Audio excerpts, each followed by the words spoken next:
I'm surprised I made it in time. All right, we are live. So I'm gonna wait to a couple people come up in here. They'll get the notification hopefully in the next minute or two. YouTube have a tendency to delay the notification after you go live. So I don't know if you Mhm. noticed that. But yeah, girl. It pops up like about, I don't know, it takes a minute. It takes about a good 15, 20 minutes for some like notifications to pop up. And sometimes they'll pop up instantly, but then I don't know what's going on with YouTube.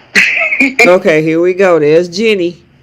Hey Jenny, welcome in. Welcome in. Yes, I'm doing the midweek chat. Come on in. We got about 3 different subjects to talk. I got my girl Bree here with me. So we Hola. so we can chop it up. I don't know. Can you see on I see it on my OBS system, but I don't see the number. Hey Joyce. Hello. Everyone's strolling in. Hey Monique. Yay, everybody strolling in. I'm glad y'all got the notification. Y'all like, ooh, Soap Corner Talk is live. It's Wednesday. We know it's midweek chat. Happy hump day. Happy hump Happy day. Hump Day. I didn't realize how many subscribers on now. That's a you over 10K You know now. what My though? I'm goodness. wondering if they're all getting the notifications. And I might have to put something in the community chat because you would think with the amount of subs, my views should match that. So I don't know if maybe, Mhm. they're not getting the notifications or, because I'm subscribed to other content creators. I'm like, I know I'm subscribed to them, but their videos are not coming up in my feed until I have to actually go look for them. So it's a funky little thing when it comes to YouTube. All But I think right. that's why we do the recaps, and that's why that's so great. I know that a lot of people are going to definitely check out the recaps and then see, hey, Mm-hmm. we're online. Let's chat. Yep. All right, you guys are slowly coming in. Belinda, Cheryl, Melissa. Hey, hey, hey, you guys. We got 3 topics to talk about. It's our midweek chat. A lot of folks, and I think you were saying this earlier, Bree, which I guess we can talk about a little bit later, which is the fact that with Thomas gone, it's been a little bit of you know. It's been boring. Mm-hmm. Like, I, unfortunately, B&B, I had to fast forward most of the episode. It wasn't honestly until your recap where I saw and witnessed Liam take Mm-hmm. accountability for his life. I was like, no, I need to see this in full form. I wait till the episode came on, and I was like, I'm glad I watched the last 5 minutes. Yes, But I yes, love it. yes. Okay, we'll get to him. We got because people are starting to speak on Ashley since she's on the screen. Eileen Davidson, like you said, this should be her Whew. Emmy reel. The girl is Without knocking it question. out the park. Can you believe she gave the Abbotts the business today? Ooh, and there was no lie. No, no. You No know lies what? detected. Go ahead. I'm sorry. Go ahead, Bree. I was gonna say no lies detected, nothing, and I loved every bit of it. Talented actress, my I goodness. know. And then the crazy thing is, I can't wait to see what Jenna has to say because I know she went in on Diane. Oh goodness. Now, Diane did look a little. I don't know. I'm surprised they did include her in the family mix of all this, Mm-hmm. but I think the Abbotts got bigger issues now. They definitely see that Ashley has a major problem, and I'm kind of curious to see how the family's going to really pull together, especially after she roasted them to death. Right. I know. You talking about roasting. And especially, she even went in on Tracy by saying, see, you're just jealous because dad called me his beauty. She took shots at her features and looks. I was surprised they went there. But I think this it kind of gives a little bit of highlight to some of the previous storylines. Like Tracy was dealing with struggles with her looks and her weight and everything. And I think the same thing with Billy and his gambling and his alcoholism and that sort of thing. I think she hit on a lot of issues that we've seen stories, seen storylines about. But I think they know that she's not coming from her regular self. It's not coming from normal Ashley. This is obviously a sickness. So well, I'm here's the hoping. thing. Go ahead. I'm sorry. Oh no, you're good. You're good. My thing was Jack's face, because he looked like when Ashley started hitting him below the belt, Jack looked like he was affected. Now Tracy, it bothered her, but she also know that Ashley is not being her real self, right? This is the disease that's talking, or condition that's talking.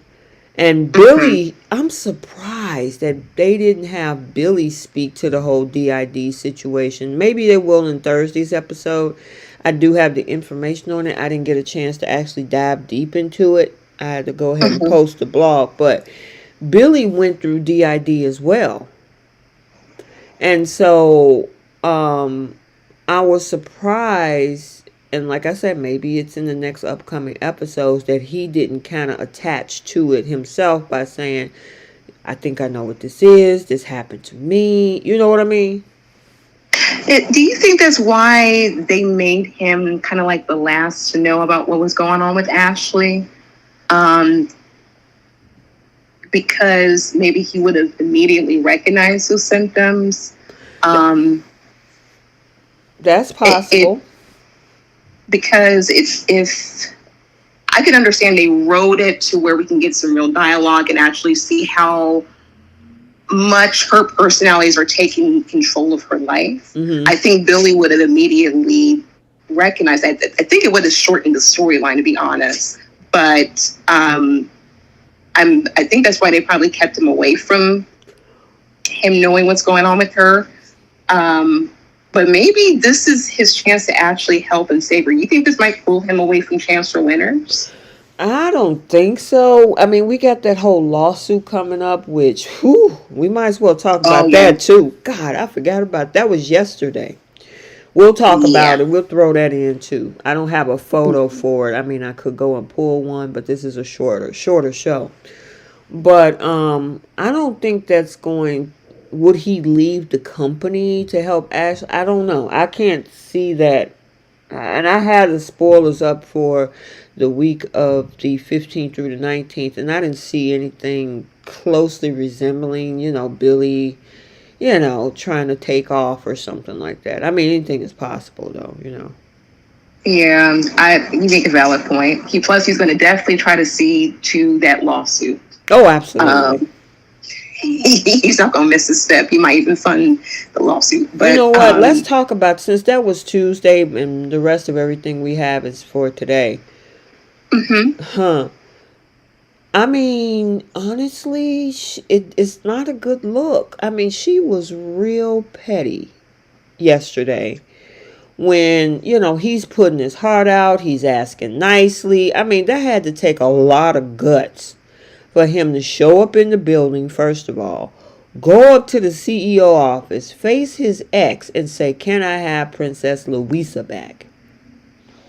And he gives the reason why: this is part of my heart. It resembles my daughter, blah, blah, blah, blah, blah. And she was like, it served its purpose. It got your daughter back.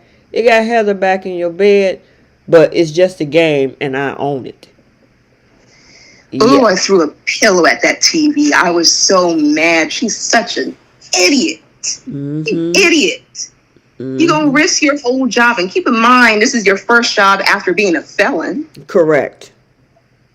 And you're going to risk losing your job over a petty breakup that you weren't fully invested in. You were not invested in that man.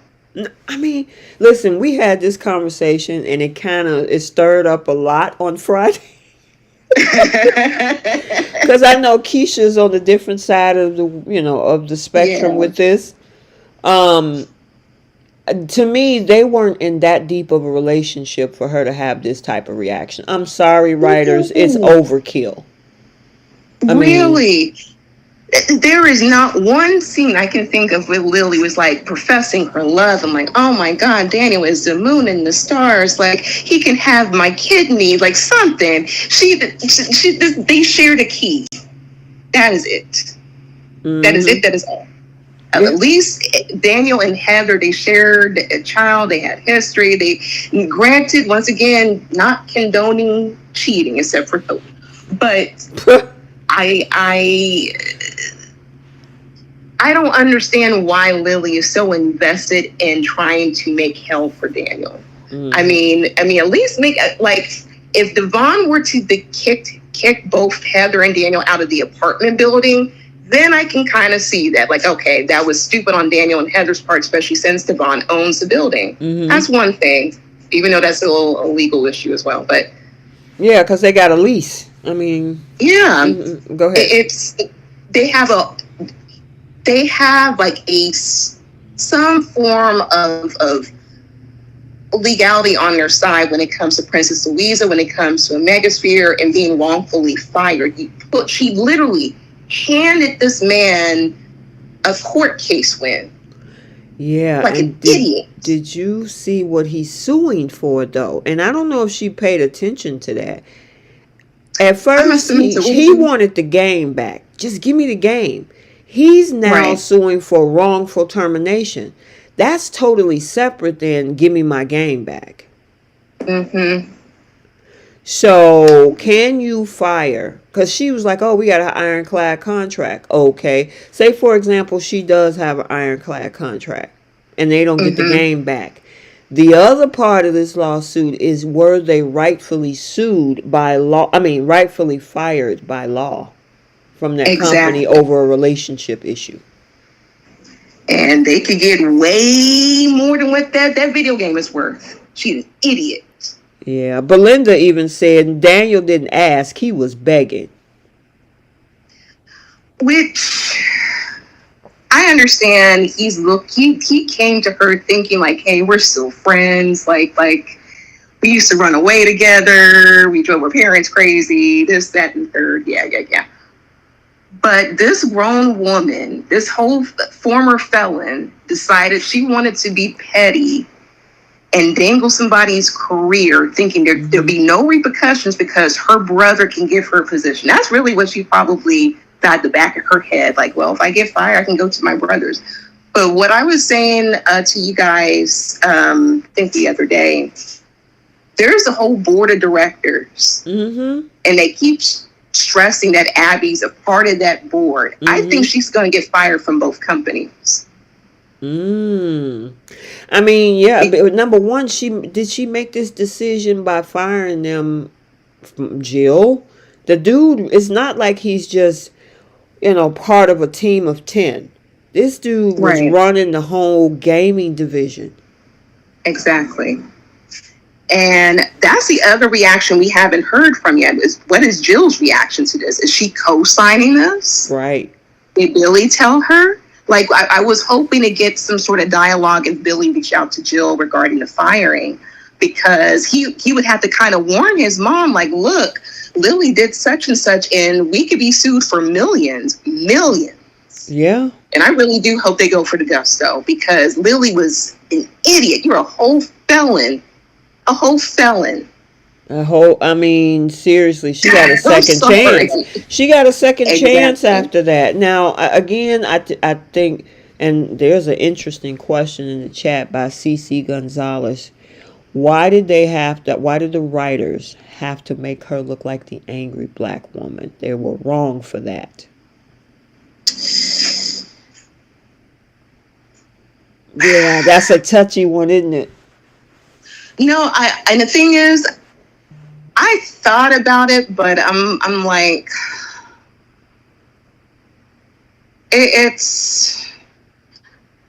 I wish she had some sort of passion for that man and love for this man to kind of justify that stigma, unfortunately. but they wrote her this way. And that's what this makes me wonder if Crystal Khalil really co-signed about her character changing like this. Well, I mean, remember that article came out a couple of weeks ago about that we're gonna see a new style, a new side to Lily, and they acted like it was gonna be like whoop whoop de doo. You know what I mean? Like, okay, what's Right. But I hope this ain't it. Me either. This is very childish on Lily's part. I would have been perfectly fine if she pulled into like Hillary's bag of tricks and was just doing like silly pranks. She actually need to take notes from Phyllis. Mm-hmm. If you want to be petty, childish petty, then do it that way. But don't mess up your job. If you feel you need to get pettiness out of your system, fine. Don't mess up your career and don't fire people who don't deserve to get fired because your professional life and personal life are two different things. Yeah, I agree. I totally agree with that. I mean, otherwise, all of Genoa City would be without a job. So the question remains is, when they decided to work for the company, is there a fraternization clause in there? I mean, she was his boss too. I don't know what angle they're gonna go with this lawsuit, because it went from suing to get the game back, and then somebody else mentioned in the comment section, Monique, can Daniel also sue Chancellor for copyright infringement if they decide to have their own game and use the same formula as Omega Sphere? I don't know. I see, and that's why, I watch Shark Tank a lot. That's where patents come in. Yeah, patents, trademark lawyers. You gotta protect your name, protect your product, your brand, everything you put energy into. And that made me a little angry for Daniel. I'm like, you didn't protect yourself at all. You were married to a whole lawyer. Right. Yeah. I'm sorry. It's going to be interesting to see what direction they're going into. I don't necessarily want to go in the direction of the angry black situation. I call it just being plain old petty. That girl, I mean, it's really petty for her. What this character in this game represents. It's his daughter. Princess Louisa is the image of Lucy. Ain't got nothing to do with her. Ain't got nothing to do with you. It brought him back to a mental space. Okay, it didn't end up being in a long-term relationship with you, but we got a dude who now has a relationship with his daughter back. Who, even if he didn't get back with Heather, his biggest thing was getting his relationship back with Lucy. So, I mean, what are you going to do with it? Any of the intricate attitudes, emotions, any type of special intrinsic things about the whole Princess Louisa is based off of what comes out of Daniel's head in regards to representation of his daughter. So, how are you going to replicate that? By keeping the game, but no Daniel. That's just like Hope pulling at straws, hoping to get out of RJ, Luna, and Zende what Thomas gave her. Oh my goodness. Yeah. Even she said, like, I'm in danger, girl. Listen, I mean, things like that, when things are built off of what's in your heart and soul and not just putting a formula together, you know what I mean? It's different. Just like, it's going to be interesting if they can give the same energy that that Daniel gave to this game, same energy that Thomas gave to the hope for the future. How are you going to replicate that? It's going to be hard to do. You might as well just give it back to him. Right. And on top of that, I was actually kind of surprised that what is his name? I'm surprised that Chance was actually kind of siding with Lily. I know I'll jump back to what's his name, to Daniel. I'm surprised that there's people who were jumping to Lily's side regarding this, even though this was a illegal, reckless, petty decision on her part. And keep in mind, she don't have not one stake in either company. She is an employee. Yeah, she's an employee. A CEO job, you can get ousted. We've seen it in the news many times over the last 40 years. And the thing is, she cannot compare herself to a Victor Newman or a Jack Abbott. I think I said this with you guys. Mm-hmm. Like they have money to throw their weight around if that's their company, so they can be wrongful, whatever. They have no problem with lawsuits because they have weight to do what they want to do. Right. With their company. Not only are they the CEO, they own the darn thing. Exactly. Lily don't own nothing. Yeah. Nothing. Well, on either company. When Daniel walked out of there, that look on Lily's face was like, ooh, I don't know if I screwed up.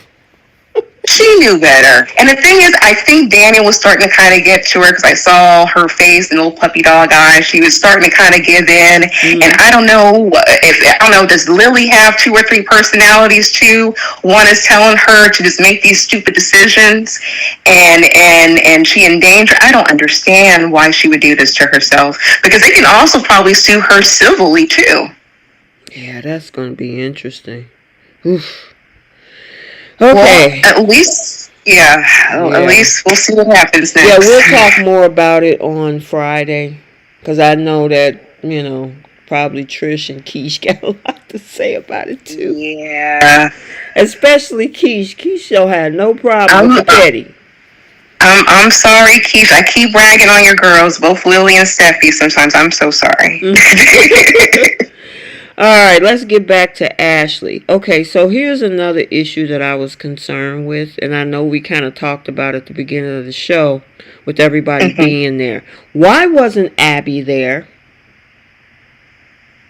Regarding her mother, that is a very valid point. I saw that in the chat too. They said, why isn't Kyle and Abby there? Cheryl Hines said, I mean, even if it's not Kyle, Abby should have been there. That's her daughter.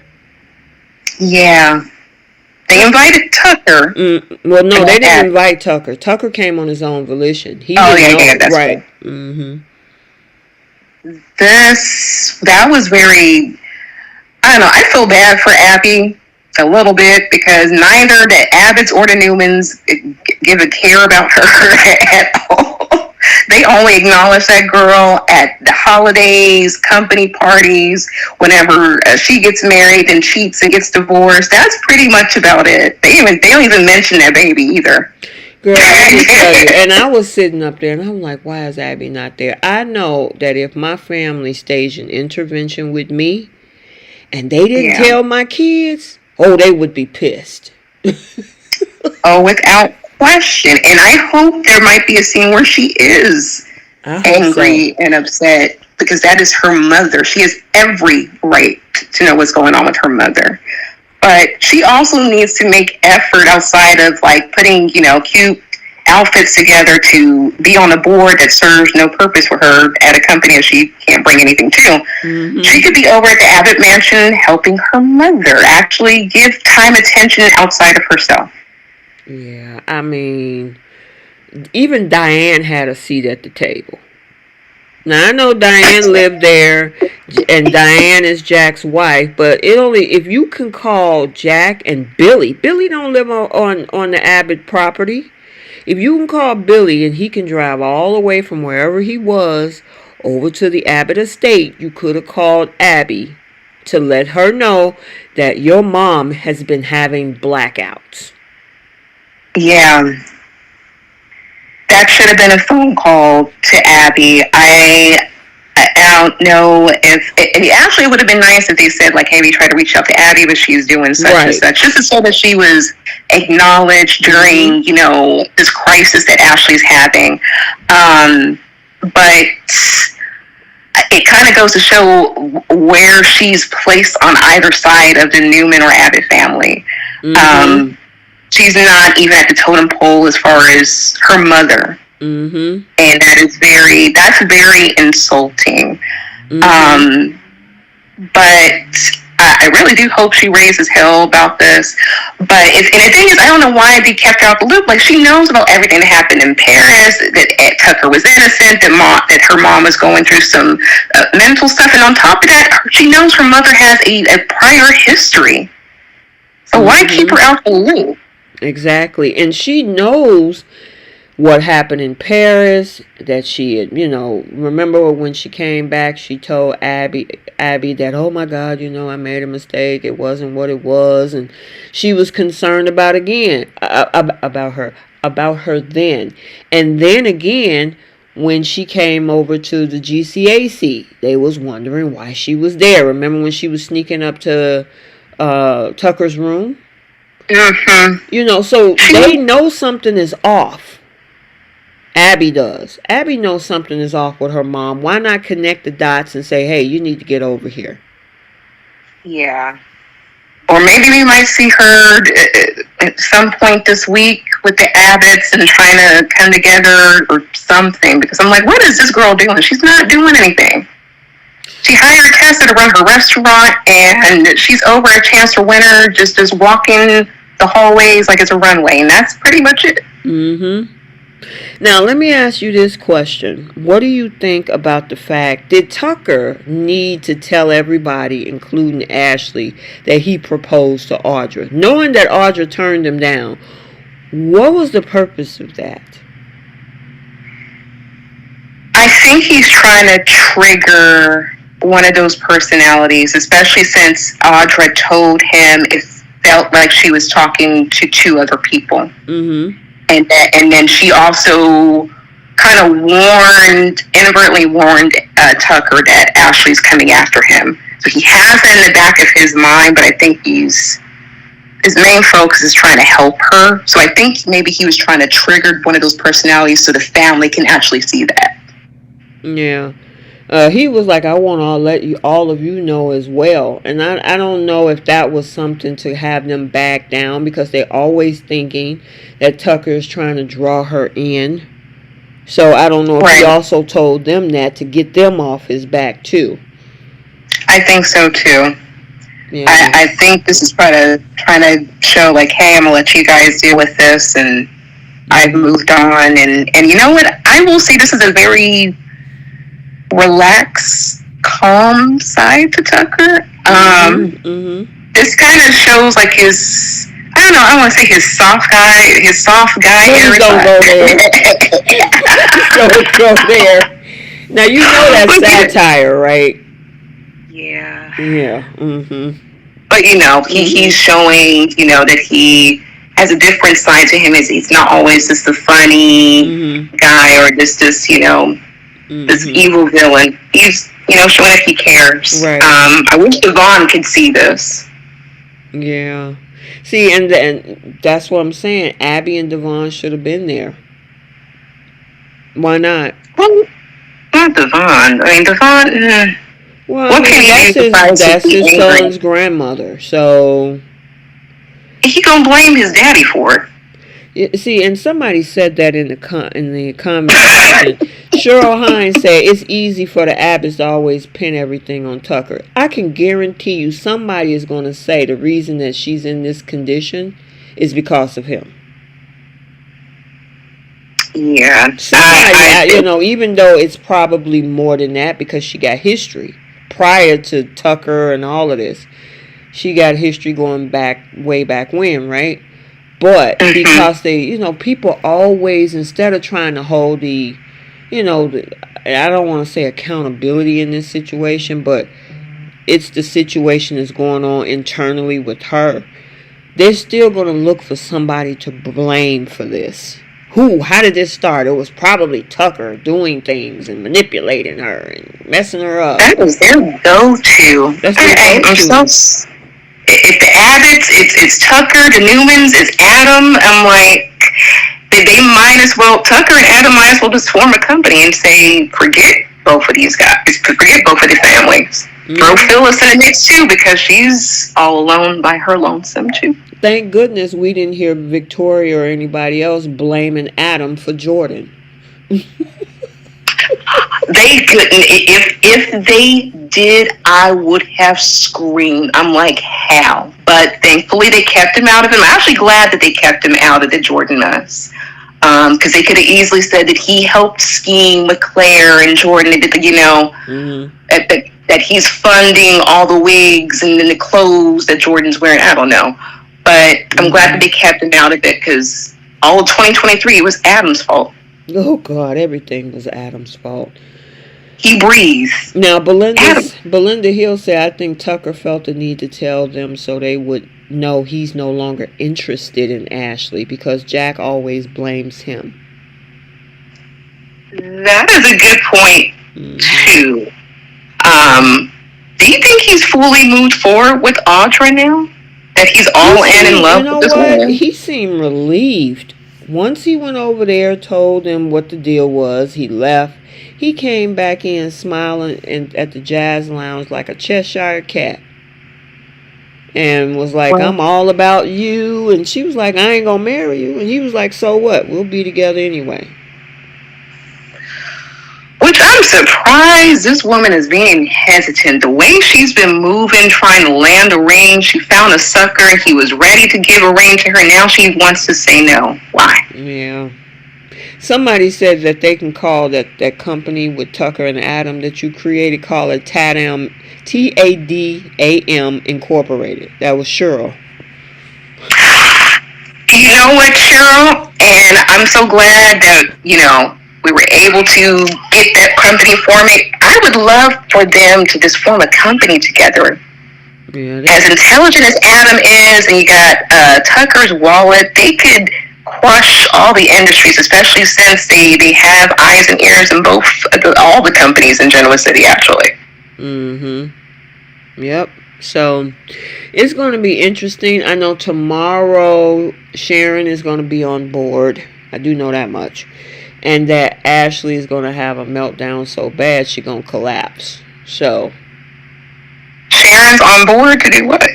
Supposed to come over and give the Abbotts, counseling or whatever, recommendations and stuff like that. They don't know what they're doing with this girl. We haven't seen Sharon in about a month and a half. Not since the first Cassidy groundbreaking, or girl, that was a dream. and that's it. The last episode I remembered was a full episode to herself that I really enjoyed.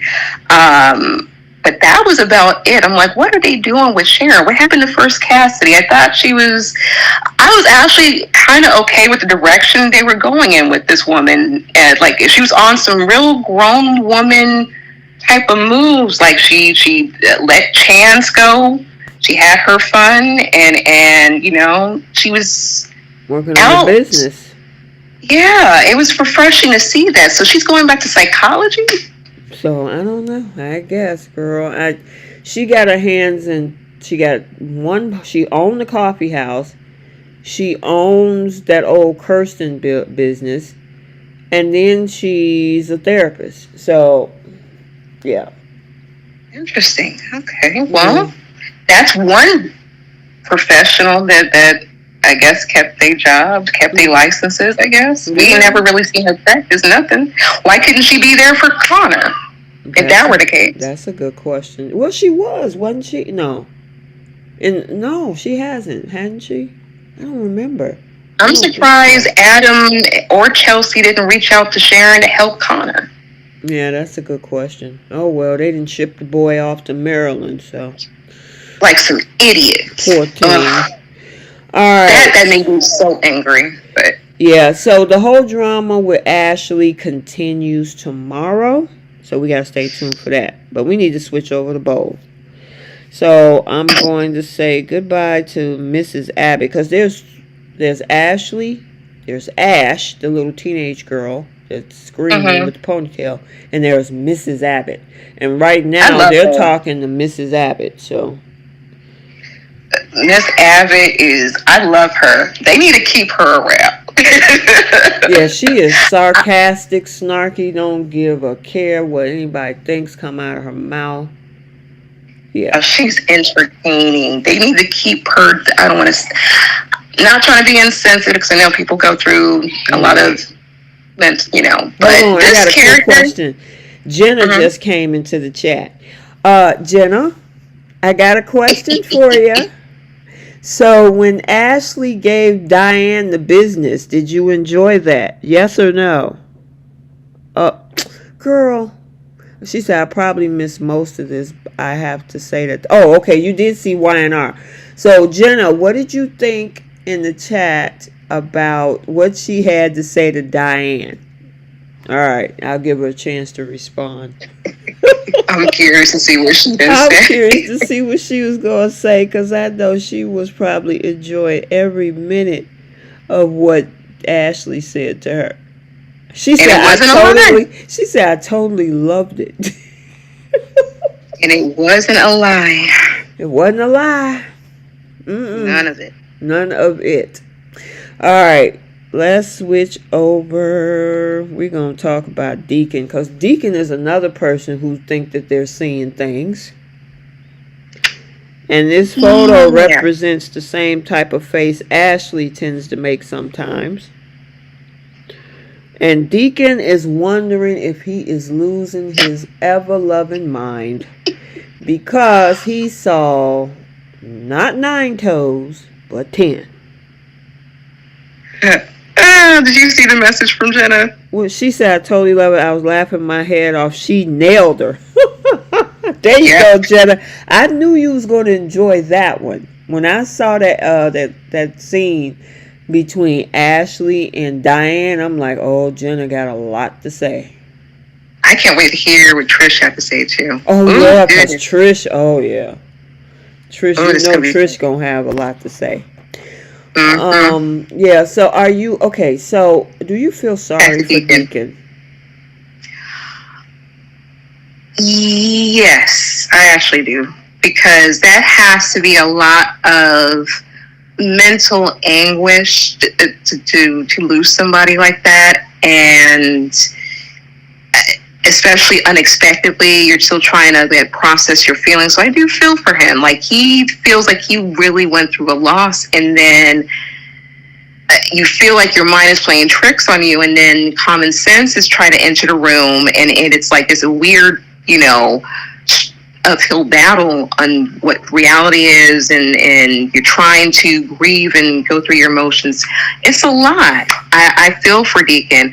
Actually, my mom had passed on April the 13th, and it's our 3-year anniversary. So I completely understand where he's coming from. Mm-hmm. And it's a lot. So I'm trying to give him grace. And I kind of wish Steffy would I can't really say Steffy, give him a little bit of grace, but I think everyone's been in his position. Okay. At one point in your life. Yeah, I mean, that's what I feel bad about is that he know what he saw, but trying to explain that to the rest of Finn, Hope, or whoever else is going to listen, that's going to be an uphill battle. Number one, they don't want this woman around; they want her gone. And to actually say, well, that person that was, on that.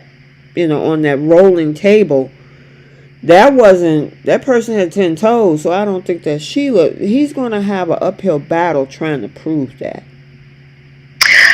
And that was a little bit of an irritant for me because there's no security cameras. That's what I was saying. I'm like, okay, but here's the other thing, and I had this conversation was it in the chat or something? Check this out. So, we all know that she had 9 toes. Even when the whole bear attack happened early last year, after she came back, they had the actual toe. Lieutenant Baker was walking around in a petri dish or whatever, showing it to everybody, right?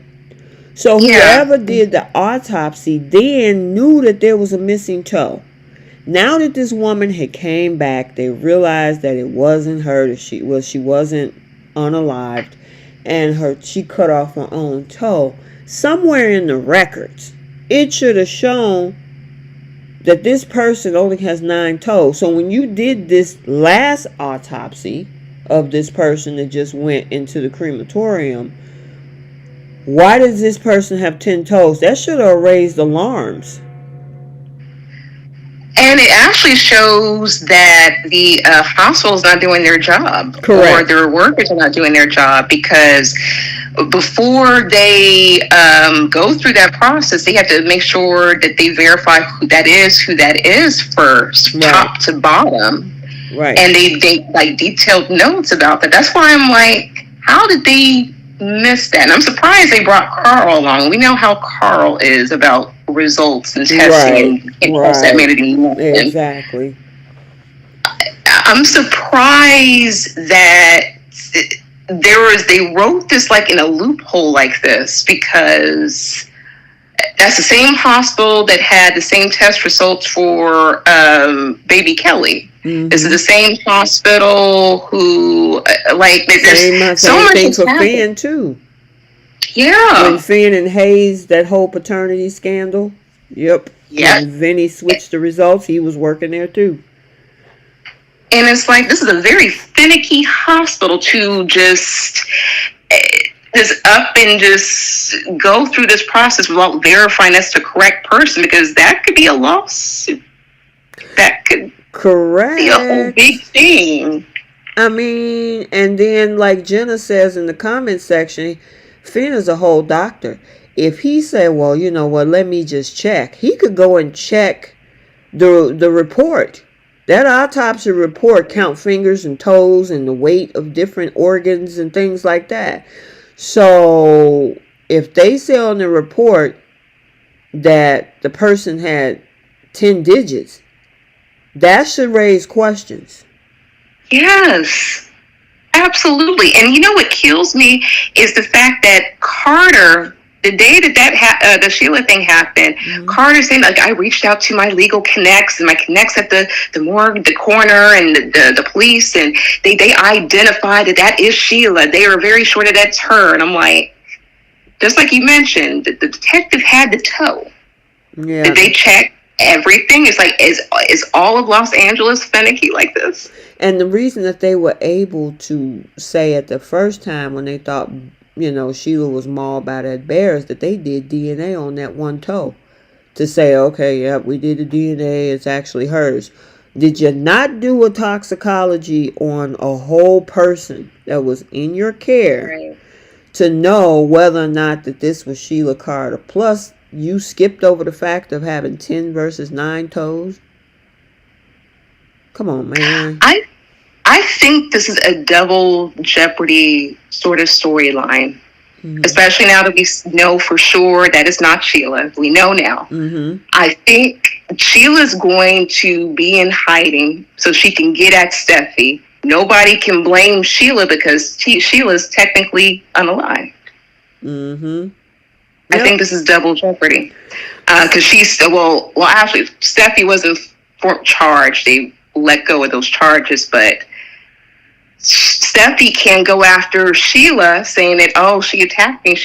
Well, according to the coroner and anyone else that matters, Sheila's gone. Yep. Now, my question is, there's a lot of unanswered. So we know that she's gone. Did she orchestrate this other person, or is she being held captive? Because here's the thing. If she orchestrated this, then you're writing her into a deeper hole. Mm-hmm. If this is somewhere where this is Mike or even that Carl guy, because Carl is shady himself, and they're working together because, you know, Mike loves her forever and wanted to get her away from Deacon. I'm just coming up with something. This is all speculation, not a spoiler. They're going to have to figure out a way to bring Sheila back without writing her into a corner. Because if she plotted with Sugar, because I'm thinking that that's who this is. Yeah. Finn is going to be pissed. Deacon is definitely going to be pissed. You know what I mean? Well, okay. I guess the only angle that she could really have is, well, two angles actually. I just thought of this. Like she could say, well, it wasn't me, it was someone else. You can't blame me for something I didn't do. I can see her saying that. Or what if she comes back as a completely different brand new person with plastic surgery and all that? It's possible. That's the only two options she really has, because I think that she worked with Sugar, and like you were saying, she can't get herself out unless she points the finger at Sugar, who took the L for her, or completely come back with new plastic surgery. She is in LA, and she has an expense account that Jordan uses too. You silly. Yeah, well, in the meantime, while that's going on, Finn is looking at him like he is on Delulu Island. And that makes perfect sense. Like, I think everyone would kind of look at Deacon a little bit crazy, but I know. What happened? No, I'm laughing at what you said, looking at him a little bit crazy. I'm like, yeah, because that sounds crazy. But as a doctor, and as much as Finn likes to have attention to detail, like he did for Eric, his ears should have kind of like been a little bit more open when Deacon kept reiterating, I saw 10 toes. That should kind of raise a red flag while Finn is on his way to work. That's why I'm hoping this week we get to see him kind of look more into it. Because that whole hospital could be... There's so many questions I have now about paternity to everything. But this particular story, this is very unnerving. And there's a lot of loopholes, like the fact that no one checked to verify that was Sheila. So y'all just had no problem, doing what you did, to a random body. Yeah, because then being that that's not Sheila, that's another whole person. Where's that family? That family wants to know that person is no longer here, or that Steffy used her knife on their family member. They need to know that. Who is that? And like I say, I think it's, Sugar, because Sugar had the doppelganger face of Sheila Carter back in the day. So we'll see how they go from here, but I gotta say, that look on Finn's face is like, yeah, something wrong with you, dude. And it sucks. I feel bad for Deacon.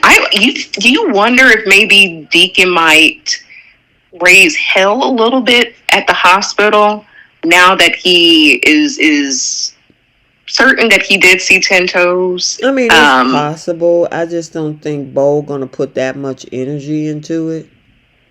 You know what I'm saying? I mean, it would be a nice storyline for go up in there and what is wrong with you guys? You got the wrong person. But are they going to actually put enough energy into the script to have them do it? I do know that the May Sweeps is coming up in about 2 weeks. So it's definitely going to lead us back into one or two things. It's a lot of stuff. That paternity is still sitting out there. The RJ secret, the Zende Luna secret look like it's about to come out. But one or two things, whether or not Sheila's coming back or Thomas coming back. That's what I'm curious about. They come back together. Maybe that might be his new love. They can come back together. That might be his new love interest. Could you imagine? Listen, I want Thomas to come out. I know Ivy is coming back, and I don't know if she's going to be here long term or not, but I would love for Thomas to come back with Ivy. I'm sorry. Put some fire up under Hope. But he needs Ivy, though? Why not? I think Ivy's a beautiful, beautiful girl. But to put a fire underneath Hope, the same way Steffy did when they were back and forth with Liam, I don't think Ivy can do that for Hope. Well, because Steffy was a whole other beast that drove both Brooke and Hope crazy. I got you. One other thing I wanted to say about the whole thing with Lord Sheila Thomas. Sheila. Steffy said that she wasn't happy with Deacon because he was harboring a fugitive. What was and that? I have mixed. Go ahead. I have mixed feelings about that because harboring a fugitive is one thing. She was free. That's what I said. Because of her daddy's stupidity, her and Bill's stupidity. That's why she was free to have a job. She was free to have a man. She was free to paint her toenails like a free woman. But you saying you were harboring a fugitive, and she has no respect for him, which is ridiculous because he found you and Finn and saved your life. Yep. I didn't understand that part. That part was like, I don't feel sorry for him because he was over there harboring a fugitive. That girl was free to work. She was free to move about. She had a whole job, a whole man, a whole apartment up in there taking care of house, living her soft girl era. And, yeah. She was. This is a whole soft. We've never seen Sheila preparing meals, making apple pies, got lingerie on. She was happy. The girl was. She had a man. I mean, look at Deacon. He ain't a bad looking dude. He's athletic. He's built. Sean Keenan has always been fine. Exactly. So I mean, Sheila's like, shoes. Forget trying to get revenge over them stupid Foresters. I'm gonna be over here cooking and cleaning and being submissive, and, you know. She was happy being in that studio apartment with that grown man. She was happy to pull out that pull-out couch with her man. She was keeping his little tiny apartment nice and clean. She had on her little costumes when he came home, calling him daddy, and he'll get his belly full and the other thing empty, and She was working for him. If she needed him to cover her shit, she was right there. She was. And the thing that irks me is they were off canvas for a long while because they focused on Eric's health storyline. So when Deacon said, "I'm going to keep her out the way and she won't be a bother to you," he did that. Steffy went over there and called herself getting mad over a photo bomb. Xena warrior princess, girl, sit down. Yeah, all this mess restarted because she talking about, I remember she said, I didn't want any of this. You started it. You reignited it. Now, granted, we now know Sheila did not go over to the house, but you had no business going over to that woman was up in there painting her toenails. All 9.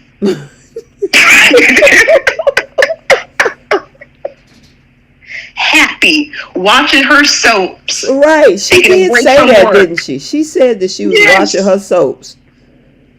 She sure did. It wasn't being me, but she was watching her soaps. She was watching her soaps. Come on now. I mean, leave her alone. She wasn't bothering nobody. That girl, once she got a man, she was off the grid. Yes, happy. And then Steffi busts in like this is Street Fighter and everything. And then Sheila was telling that girl to leave. And Steffi's like, no. Girl, Steffi is and I'm going to keep saying this. So if you're Steffi fans, I apologize. Steffi is a problem starter. That is what she does. And I think she admitted it to Hope the other day. She's like, that's what I do. She sure did. So if there's Steffi fans who feel a certain way, go back to that episode because she had no problem admitting to her fault. Same way Liam had no problem admitting to his fault. Oh yeah, we got to get to that later. Yeah, we can do that right now. Moving on, and I had to do this picture because, girl, do you see the picture on my screen? Yes. I was like, Liam's going to come with a new syrup. Wait a minute. And the only reason I got that, and I got to get the name of the person on, let me see. I know I don't want to move out of this screen on my phone because I don't want to knock you off. But somebody put on the actual post, because I did a reel of him talking about what he had to say, and somebody in the comment section said, do you need a little bit of syrup with that waffle?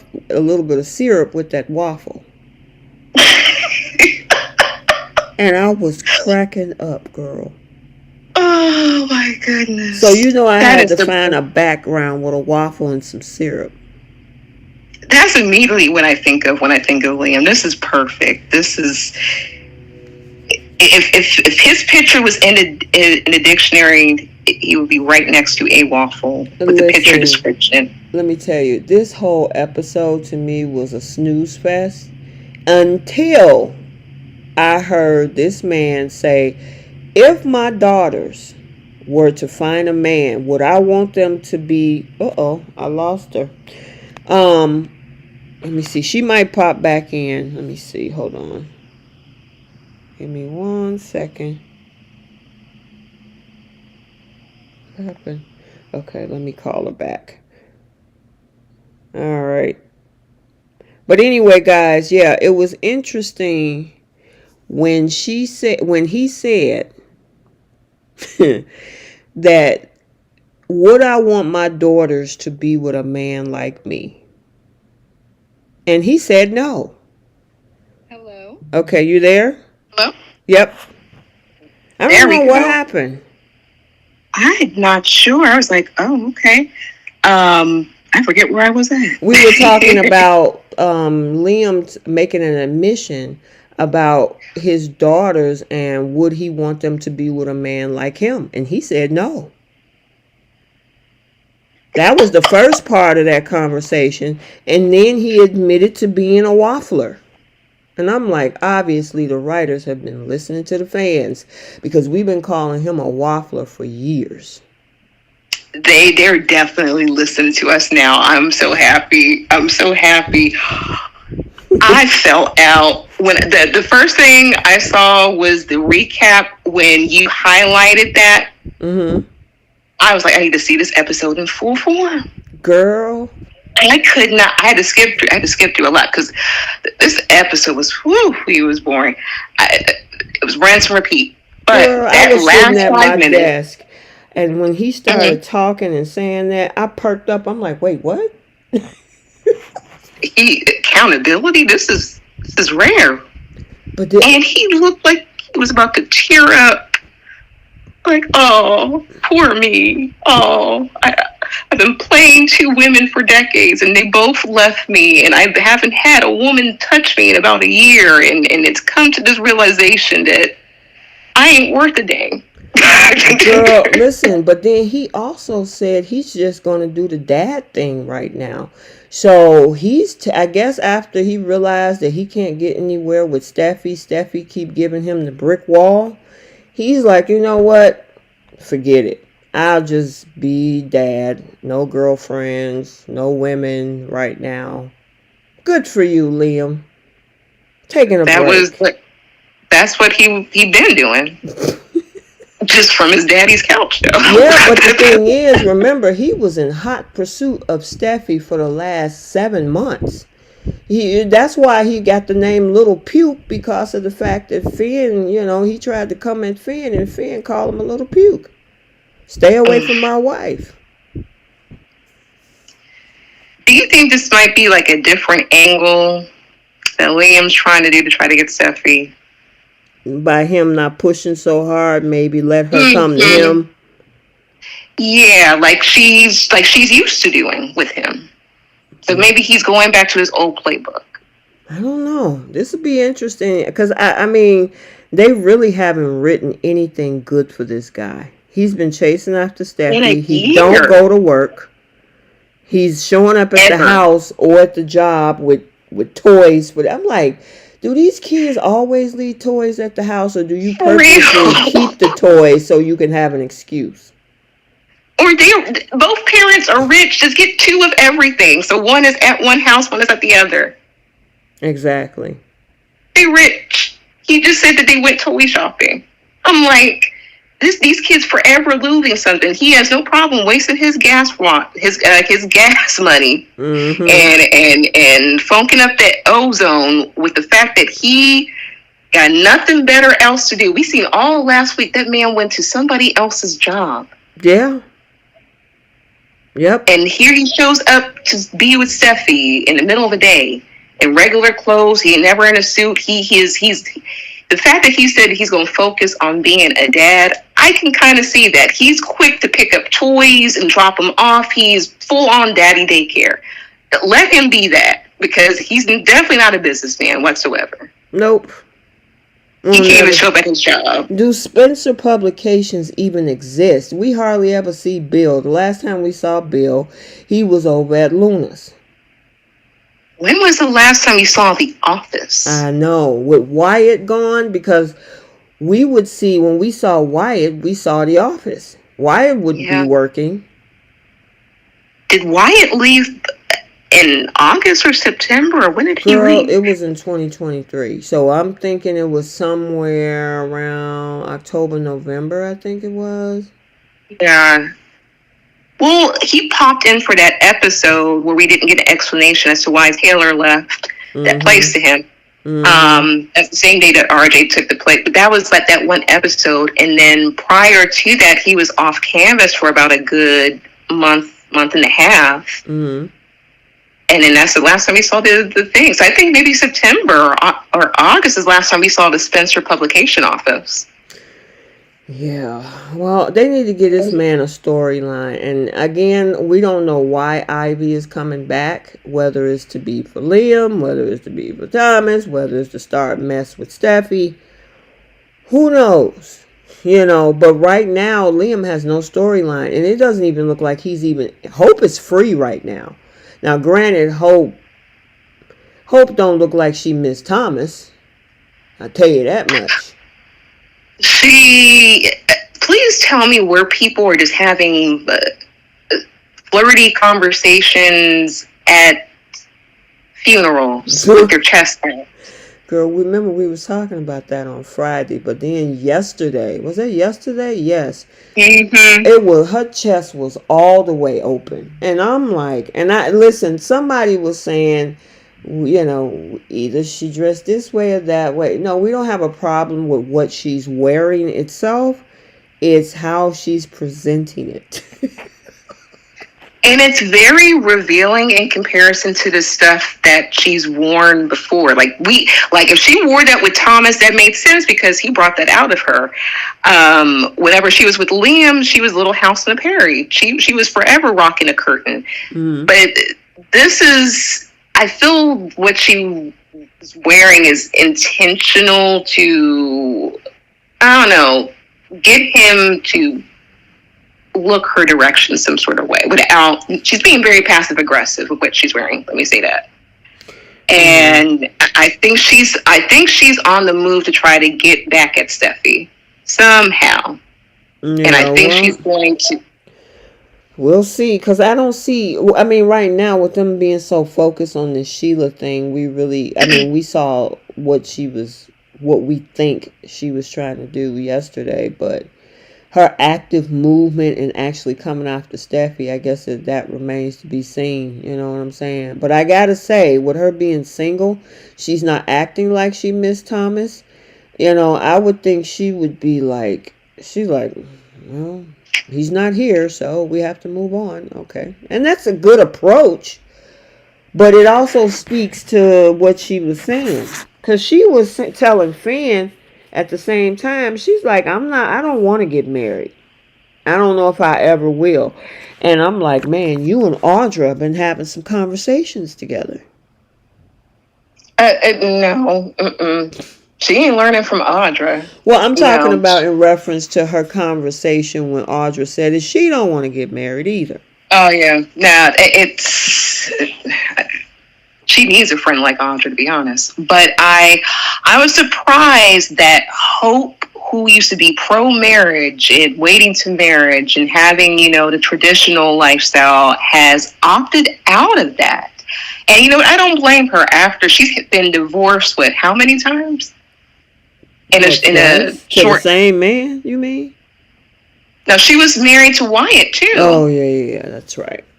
Yep. So she's gone through a couple of divorces, and then she's been fighting for a particular man for over a decade. She's put a lot of energy into her relationships and not on herself. And I think this was very telling with the whole Thomas storyline, her not being ready and her having an awakening within herself.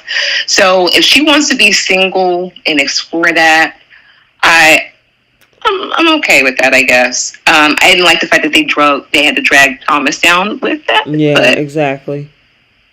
Miss Hope for the future has, an unclear path for her future, and maybe this is gonna bring some excitement to her story. Well, what's interesting to me is that the fact that you would think, and I guess this speaks to where his heart actually lies at this time. Because if Steffi was to say, I'm leaving Finn, he would be like, okay, let's go. So, I mean, he's talking this right now because he don't want Hope. Hope is actually available. But this really truly speak to Liam not even interested in Hope right now. That is, and as much as they were talking about there being each other's destiny and they loved each other for years and nothing's going to break them apart. The fact that they don't care about either one, I think they're growing up, and I was happy to kind of see that. And it's going to be interesting to see what they do with Liam. I thought from last fall, he was supposed to be a villain. And I guess chasing after your ex when she's married, if you want to call that villainous. But that just, I don't know. That didn't seem like a villain to me, but. No, he knew Thomas was causing a lot of destruction in the best way possible for Hope, and he couldn't compete. So he was like, let me go ahead and just see what Steffi up to. Exactly. And I think it was distasteful for him because he hated Thomas for a very long time. And for this woman to cheat on him, because that's what she did, even though he did some cheating over the past decade, but she cheated on him with the one man that he can't stand. And that one man had his hands all over her and was inside of her. And he like, nah, I can't go. Too soon. I can't go behind Thomas. They would have to disinfect the entire cabin before Liam had a chance. Listen, girl. She had to get a new couch, new bed, new table, wherever else they were in the cabin. But I'm glad. It was nice to see him take accountability, because even though you said this in our group chat about the fact that, the women allowed him to keep coming back and forth between the two of them, he's absolutely a waffler. Because the moment he get with one, then he's back to thinking about the other. And then he'll go back over there, and then he's back to thinking about the one he just left. So it's like, dude, what's the problem? I'm sick and tired of women not allowing these men to take accountability. I think I wanted to say this last week too about Eric taking accountability for Sheila. Like, let that man take accountability. It was his fault. Same way Liam going back and forth between those two women and orchestrating that is his fault. Let that man take accountability. I was so happy to see that, and it's no reflect to him as a father, what he did in his personal life, as long as he's, taking care of both of his girls. If he wants to be on daddy daycare, that's what he's been doing, because he ain't had his job. So I'm all for that. Honestly, and I guess the part that I liked him saying, besides the whole fun part about him being a waffle boy, is the fact that he said that he don't want his daughters to date a man like him, with how he treated Steffi. Now, is he a good father? Sure. But in a relationship, and what he was doing, bouncing back and forth for 10 years between Steffi and Hope, he wouldn't want a man to do that with Beth and Kelly.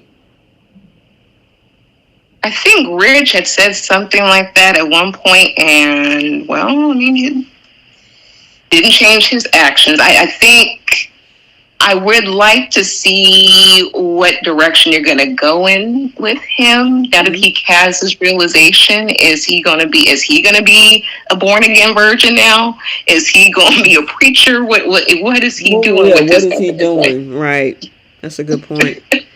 Um, Also, Melissa Spencer brought up about Hope blaming not want to get married because of how many times her mother got married. I'm like, she reaches at Goodness. anything.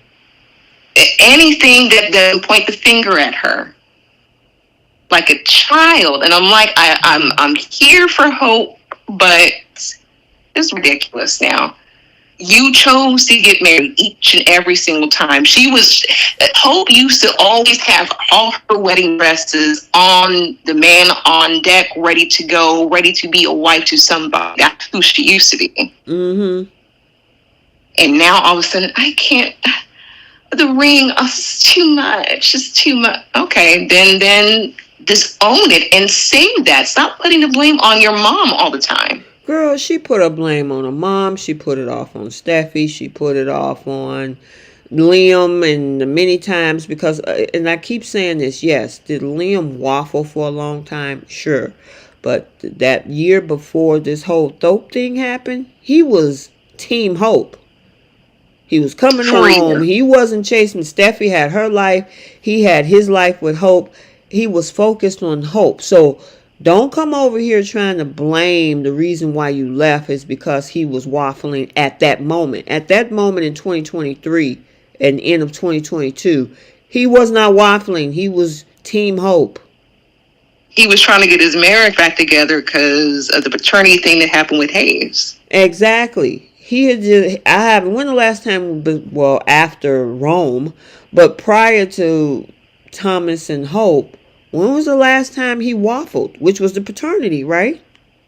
Yeah, that was pretty much it. Then he stuck with his wife. He stuck with Hope for the last, what was that, 3 years ago, 4 years ago with the paternity thing? I think it was something like that. So for the last 4 years, 3 and 4 years before the Thope thing, he was Team Hope, being husband, doing husband duty with Hope Logan. But you want to use that as a reason for not getting married. You leaving your marriage too soon, and it's only been a little while. I'm mourning that divorce. You caused it. You left. Yeah. You kicked Liam to the curb by going to Rome and tongue wrestling or tonsil wrestling with Thomas. They've been together, the characters have been together since Beth was a baby, or like somewhere, because Beth is 9 years old or something like that. Right. So the characters have been married, for lack of better terms, for almost 10 years. Mm-hmm. So he has been focused on his marriage. Well, not completely focused, but he's stuck in that marriage with Hope. Even with the paternity thing, even with both times he cheated with Steffi in that marriage, they stuck together. I was surprised it took a kiss to break this marriage up.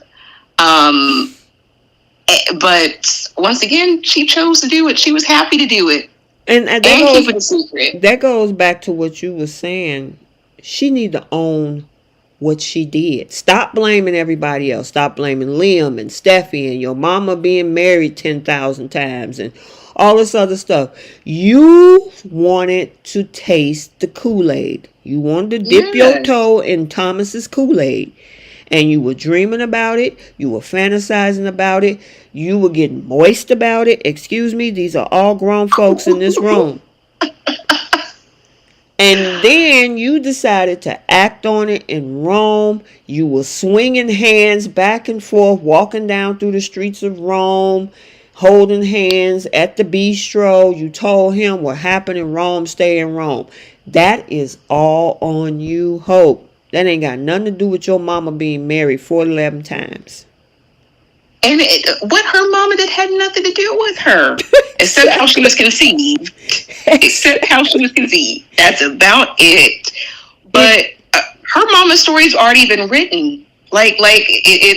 She can't even run to that same playbook because Brooke is grown.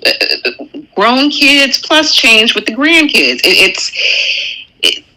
She needs to learn to be a woman about her stuff if she wants to move the way she does. She said that she wanted to explore her sexuality. That ain't got... Maybe my mom was right. Remember she said that? Maybe I'm more like my Mm-hmm. mom than I think. And now all of a sudden, my mom married too many times, so that's why I want to do it. Which one is it, ma'am? Pick one. Do you want to be like your mom and explore your sexuality, or do you not want to be like your mom and have all these marriages? This is why I say it's she's so like her thoughts are just really up in the air. I'm like, what is wrong with this girl? That's why I feel like Ivy's not going to really do anything regarding Hope, particularly. I can't really see her rattling Hope because she ain't thinking straight. So any move that girl make is not going to be rational. It's going to be self-serving. So if anything, Ivy should be more worried about the actions that come from out of Hope. But it takes a Steffy sort of character to really shake Hope. Here's the and other choose thing. like some, yeah. Here's the other thing, Bree. One of my old videos, you know how I did editing on YouTube, resurfaced, got 56,000 views on it. It resurfaced and came back up through my algorithm, and I rewatched it for fun, right? When you watch that particular scene, when Hope shows that first day of Thope Day, day one, Thomas was minding his own business. She showed up to his house. Yep. She started kissing him. Thomas pushed her back and showed her the ring on her finger. She stepped back.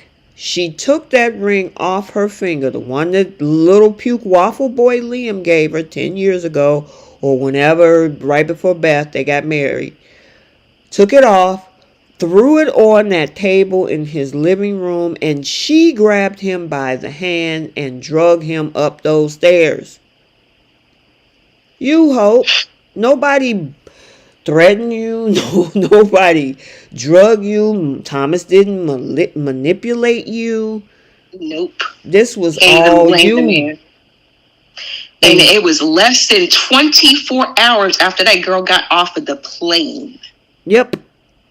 She took that ring off. They forgot to lock the stupid door, which is how Brooke got in there. But you were up in that man's bed for 4 days. 4 episode days, but he. I know it was 12 hours, but she showed up in the morning, left at night. He put in time and a half plus over to everything. And she was ready to sign divorce papers the next day. Exactly. She got the papers. She showed up and said, here go the papers. Here it is. Well, she first turned around and said, is there any way we can save this marriage? And he was like, nope. Oh, okay, we can't. Well, here you go. Here's the papers. She done went and had it all drawn up. Girl, own all of it. You took all of these steps from the beginning of the fantasy all the way through to showing up at Rome, showing up at his house, staying in his bed for 12 hours, showing up with divorce papers and everything else. So, stop it. When this man showed up, meaning Waffle Boy, showed up to your house, wondering if y'all was sleeping together, asking you about birth control and everything, you said it's my business. If I want to have a baby by Thomas, I'll have one. Stop it. And then she got back to being busy what she was doing. He was hiding in the bushes. Yep. Just like a Please listen, they made debuts over at the little dinner parties together at Eric's house. They were a couple. She owned it then. You need to own it now, ma'am. This ain't, if you don't want to be with Thomas, you don't want to be with him. Cool. You don't want to get married, fine. But own the fact of why you were with him. Stop blaming all these other scenarios and people when you just don't want to do it. Period. Simple as that. Simple as that. And the thing is, and within that 48 hour period when she first got with Thomas, she was perfectly fine with turning her marriage upside down. Yep. Start to finish, from the kissing, from showing up at Thomas's door, from getting it in the sheets, to the next day saying like, okay, oh well, let's get rid of this marriage. Yep. I'm good. I'm cool. Yep. It's Oh, well. Yep, she went up against her mother. She went up against Ridge. She begged her mother to accept Thomas right before this last proposal. What? Okay. So you need to own the fact that, listen, I chose not to marry this man because I just don't want to. Just say that. It ain't Hope. It ain't Brooke's fault. It ain't all No. these other people. So, but I gotta say, maybe she need to listen to Liam today, take accountability, because he took a lot of it. What he said about his daughters, what he said about himself, and the fact that he said, you know what, I'm just gonna do the dad thing right now. He had no choice. None of the women cared for him on the show anymore. They had tossed him out. He had a whole year to really reflect that he's not that guy no more. Yeah, I mean, especially with Steffy fighting for Finn. I'm kind of looking, because at first I was like, she don't care about Finn. She just be, or there must be a part of Steffy that really love that man. Because she could have had Liam at the snap of a finger, but she's trying her best to hang in there with Finn. Well, she has no real reason to leave Finn at all. Mm-hmm. Nothing. She can't blame Sheila. This man took a bullet for her, saved her granddaddy. Why would she leave him for exactly a box of Eggo waffles with syrup? Yeah, she would be a fool to leave this PhD emergency room medicine doctor. Yeah. Who took a bullet for her, fought tooth and nail to go across country coming out of a coma to get to her in Rome. Yep. And went through a whole paternity test for their son. And allowed you to get away with that. Because you did sleep with Liam at the same time you slept with your husband. Yep. All of that. Yeah, she would like, have a lot of... What'd you say, please? She had a lot of nerve. She would have a lot of nerve to leave that man. Yeah. The nerve. She would really need to try to tell the audience why Liam would be better than Finn. Mm-hmm. Yep. So. Better yet, she would need to name a fault. Angela say Hope will never take accountability. It's easier to blame Steffy than to take that accountability. Yeah, I agree of course. See, she just like her mama. Absolutely. Yep. She's tapping into her mama's instincts there for sure. So let me ask you this, Bree. Could you ever, and this is Soap World, could you ever see Finn cheating on Steffy? Yes. Girl, that would devastate Steffy. Oh my God. I honestly, and this is my prediction, you guys, not a spoiler or anything like that, but this is my Bree's prediction. I think he's going to end up sleeping with Poppy. Oh, what? Seriously. You had to go there, girl. Come on.